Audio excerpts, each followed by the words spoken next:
In the sprawling estate nestled on the outskirts of the city, money and privilege created an almost impenetrable bubble around the lives of its inhabitants.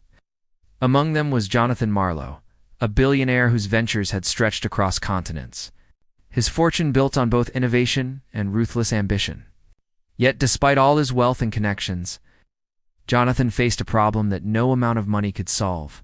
His only son, 6-year-old Adrian, had begun to cry incessantly, a wail that pierced the grand halls of the mansion and the hearts of everyone. Who heard it? Doctors had been called in from around the globe, specialists in pediatric health and child psychology, each one equipped with degrees, certificates, and a history of treating even the most difficult cases, had tried every known method to calm Adrian. Soft music, gentle rocking, sugar solutions, sensory therapy, even the rare and expensive psychological treatments, they had all failed. Nights were spent in the corridors outside the boys' room, where servants whispered about the futility of it all, and Jonathan, once a man unshaken by any challenge, found himself pacing in sleepless frustration. The house had seen countless caregivers, nannies with years of experience, all of whom left quietly, defeated. Jonathan's wife, elegant and composed, tried to soothe Adrian herself, but her voice could not penetrate the boy's anguish. Each day became a repetition of the last, the crying, the frustration, the humiliation of the world's richest child's misery being laid bare before everyone, no solution in sight. It was in this context that Mary Thompson arrived. She was the newest addition to the household staff, a black maid whose life before this position had been filled with modesty and perseverance. Caring for families in smaller homes, unknown to the kind of wealth she now served, Mary carried herself quietly. Aware of the social dynamics of the mansion, knowing where her boundaries lay, she had learned, through years of work, that observation was as powerful as action, that listening sometimes spoke louder than commands. Her first days were spent understanding the rhythm of the house, the moods of the family, the patterns of the boy's distress. Unlike other staff who had tried to rush in or assert authority, Mary waited. She watched the boy, noting the slight flinch in his left shoulder whenever a doctor tried to approach, the way he recoiled when his father raised a voice in reprimand. The boy's eyes would widen, tear-filled, as if the world were a cage of invisible bars. Mary saw fear, and she saw the failed efforts of others. But she did not see despair. One evening, Jonathan summoned yet another pediatric specialist, Dr. Lindholm, a man famed for his success with difficult children. The doctor attempted the usual methods: toys, music, soothing tones, even experimental approaches. Adrian's cries escalated with each attempt, the sound echoing against the marble floors and polished walls. Jonathan felt a mix of anger and helplessness, his normally stoic expression breaking as he muttered under his breath about the waste of money. Mary, who had been quietly standing in the corner, observing, finally approached. She did not interrupt the doctor, nor did she make demands. She simply knelt beside Adrian, her presence calm and unassuming. She spoke in a soft, melodic tone, not taught in schools but learned through experience and intuition, weaving gentle words that felt more like whispers of safety than commands.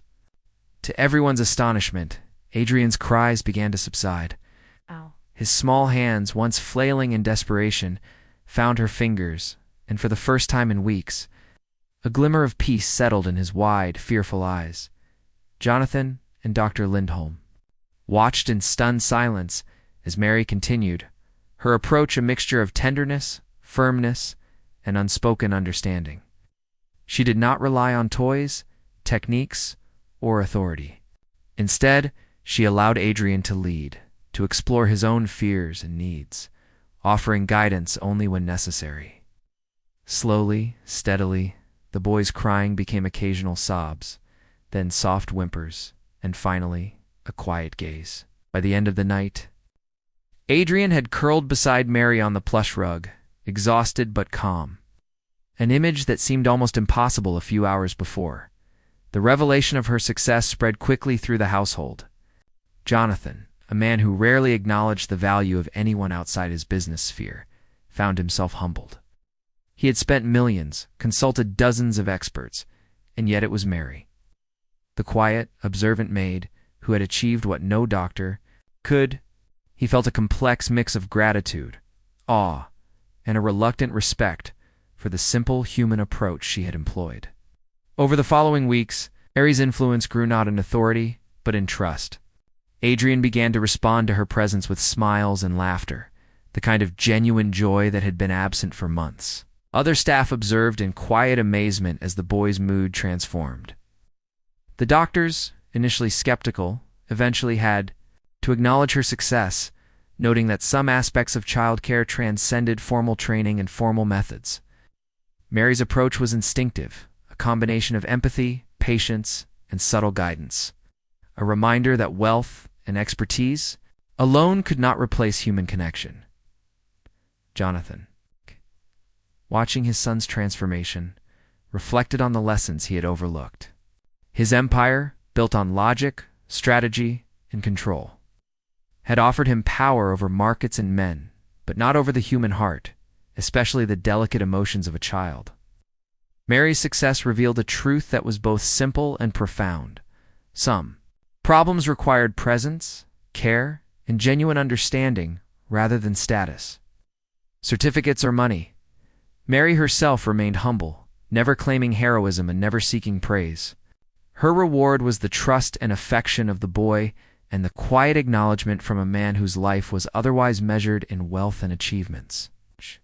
She had bridged worlds, one of privilege, one of ordinary life, showing that courage, patience, and empathy could change the course of a life more effectively than any material resource.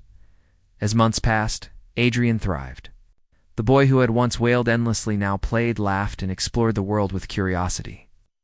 Always with Mary nearby, guiding without controlling, teaching without preaching. Jonathan began to involve Mary in decisions beyond household chores. Recognizing her insights into human behavior, her understanding of children, and her innate intelligence.